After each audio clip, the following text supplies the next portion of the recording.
प्रिय विद्यार्थियों,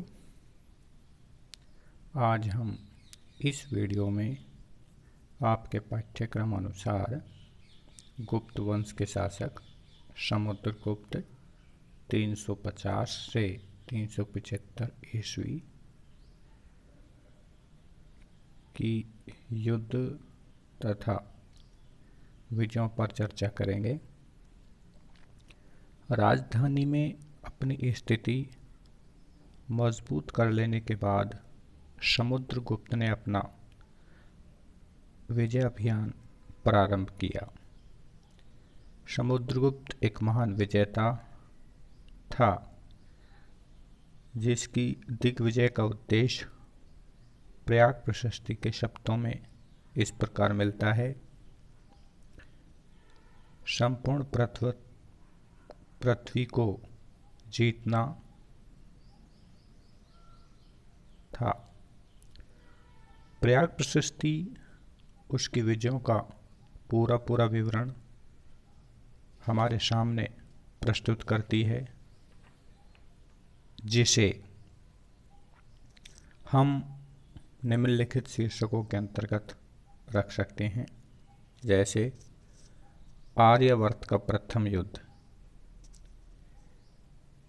अपनी दिग्विजय की प्रक्रिया में समुद्रगुप्त ने सर्वप्रथम उत्तर भारत में एक छोटा सा युद्ध किया, जिसमें उसने 3 शक्तियों को पराजित किया। इसका उल्लेख प्रयाग प्रशस्ति के 13वीं-14वीं पंक्तियों में मिलता है। इसमें हम अच्युत, यह संभवतः नागवंशी राजा था जो अक्षत्र में शासन करता था। कौतकुलज, त्रिशिष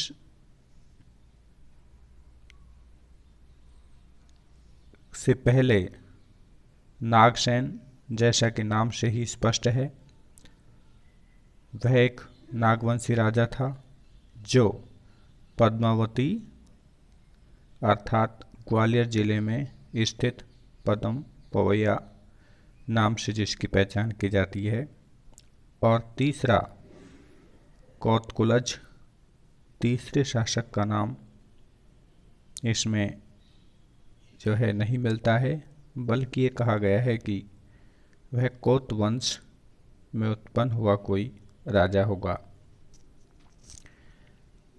ये स्पष्ट नहीं है कि समुद्रगुप्त ने इन तीनों राजाओं को एक ही युद्ध में परास्त किया अथवा अलग अलग युद्धों में।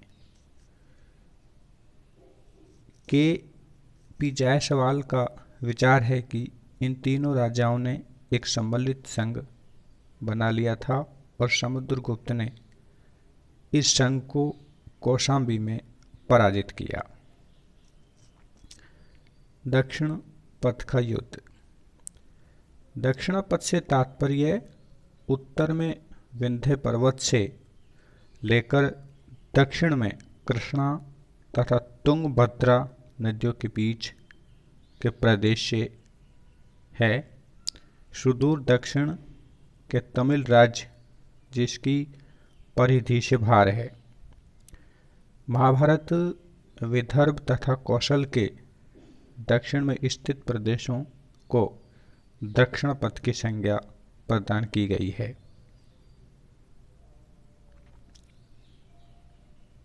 दक्षिणा पथ के युद्धों में प्राप्त साधनों से जानकारी मिलती है कि लगभग 12 राजाओं को समुद्रगुप्त द्वारा पराजित किया गया।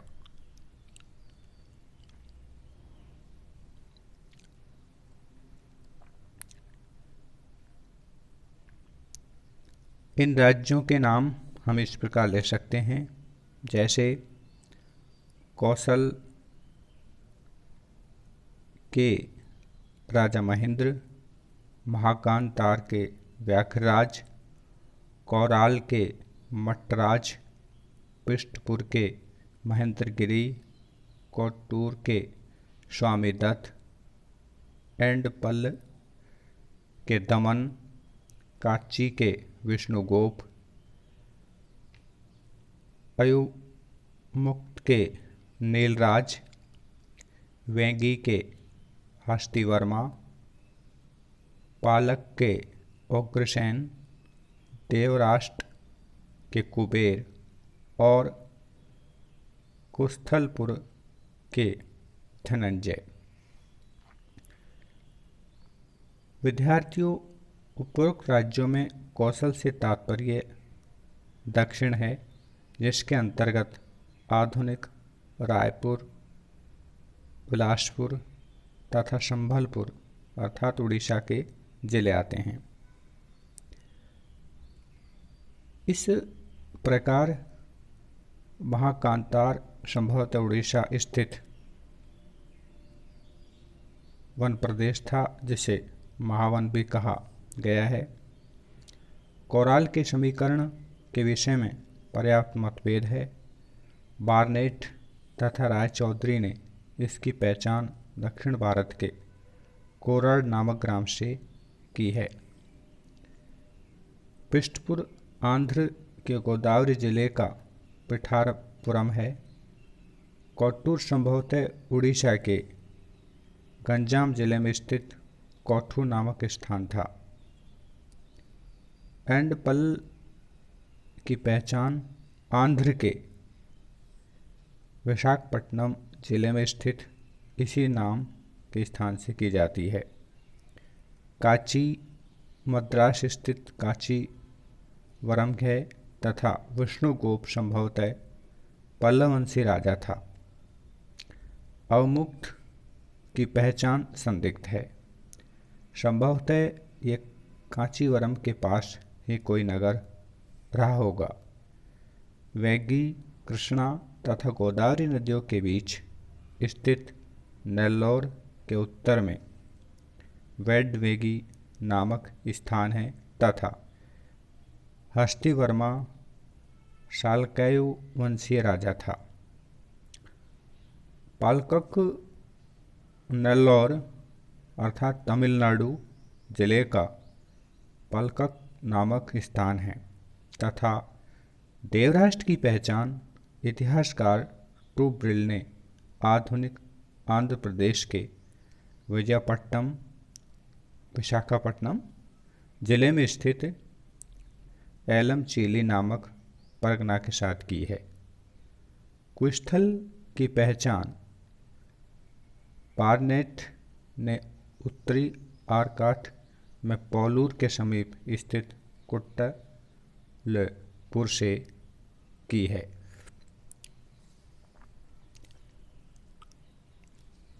इस तरह हम देखते हैं कि समुद्रगुप्त द्वारा न केवल उत्तर भारत के ही बल्कि दक्षिण भारत पर भी अपना अधिकार उन्होंने किया। एरन का लेख भी ये जानकारी हमें देता है कि मध्य भारत के ऊपर समुद्रगुप्त का अधिकार था।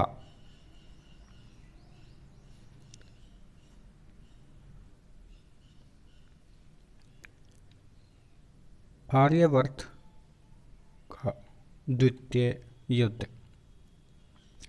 दक्षिण पथ के अभियान से निवृत्त होने के पश्चात समुद्रगुप्त ने उत्तर भारत में पुनः एक युद्ध किया, जिसे आर्यवर्त का द्वितीय युद्ध कहा गया है। ऐसा प्रतीत होता है कि प्रथम युद्ध में उसने उत्तर भारत के राजाओं को केवल परास्त ही किया था, उनका उन्मूलन नहीं।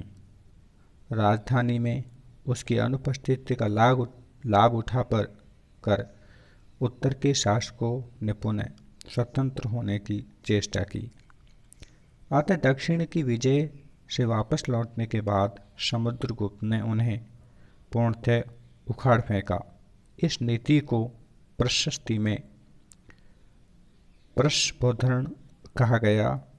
यह दक्षिण में अपनाई गई ग्रहण मोक्षानुग्रह की नीति के प्रतिकूल थी। समुद्रगुप्त ने उत्तर भारत के राजाओं का विनाश कर उनके राज्यों को अपने साम्राज्य में मिला लिया। प्रयाग प्रशस्ति की 21वीं पंक्ति में आर्यवर्त के 9 राजाओं का उल्लेख हुआ है। उल्लेखनीय कि यहाँ उनके राज्यों के नाम नहीं दिए गए। यह हमें प्रयाग प्रशस्ति में इस प्रकार मिलते हैं: रुद्रदेव, मत्तिल, नागदत्त, चंद्रवर्मा, गणपति नाग, नागसेन, अच्युत, नंदी, बलवर्मा। आर्थिक राज्यों की विजय। प्रयाग प्रशस्ति की 21वीं पंक्ति में ही आर्थिक राज्यों की भी चर्चा हुई है। इनके विषय में ये बताया गया है कि समुद्रगुप्त ने सभी आर्थिक राज्यों को अपना सेवक बना लिया था। फ्लिट के मतानुसार उत्तर प्रदेश के गाजीपुर जिले से लेकर मध्य प्रदेश के जबलपुर जिले तक के वन प्रदेश में ये सभी राज्य फैले हुए थे। उत्तर तथा दक्षिण भारत के बीच के आवागमन को सुरक्षित करने के लिए उन्हें नियंत्रण में रखना आवश्यक था। लगता है कि जब समुद्रगुप्त दक्षिण अभियान पर जा रहा था, इन राज्यों ने उसके मार्ग में अवरोध उत्पन्न किया, अतः उसे उसने जीतकर पूर्णतः अपने नियंत्रण में कर लिया। सीमावर्ती राज्यों की विजय। प्रयाग प्रशस्ति की 22वीं पंक्ति में प्रत्यंत राज्यों अर्थात सीमावर्ती राज्यों की एक लंबी सूची मिलती है जो समुद्रगुप्त की पूर्वी, उत्तरी पूर्वी तथा दक्षिणी सीमाओं पर स्थित थे। इनके विषय में ये कहा गया है कि वे समुद्रगुप्त को सभी प्रकार के करों को देते रहेंगे और बाद में भी देंगे। उसकी आज्ञाओं का पालन करेंगे तथा उसे प्रणाम करने के लिए राजधानी में उपस्थिति भी देंगे। ऐसा प्रतीत होता है कि समुद्रगुप्त के पराक्रम से भयभीत होकर इन राज्यों ने उसकी अधीनता स्वीकार कर ली थी। उत्तरी तथा पूर्वी सीमा पर स्थित राज्यों की संख्या 5 है और ये सभी राजतंत्र हैं: सम तट, डबाक, कामरूप, करतुरपुर और नेपाल।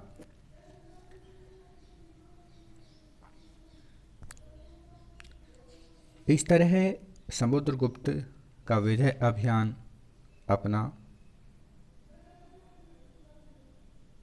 चलता है, जिसके परिणाम स्वरूप वह उत्तर भारत के राज्यों को अपने अधीन रखता है, मध्य भारत के राज्यों पर वह अपना अधिकार कर लेता है और दक्षिण भारत के राज्यों पर अधिकार कर उनसे भी वो आर्थिक सहायता प्राप्त करता रहता है।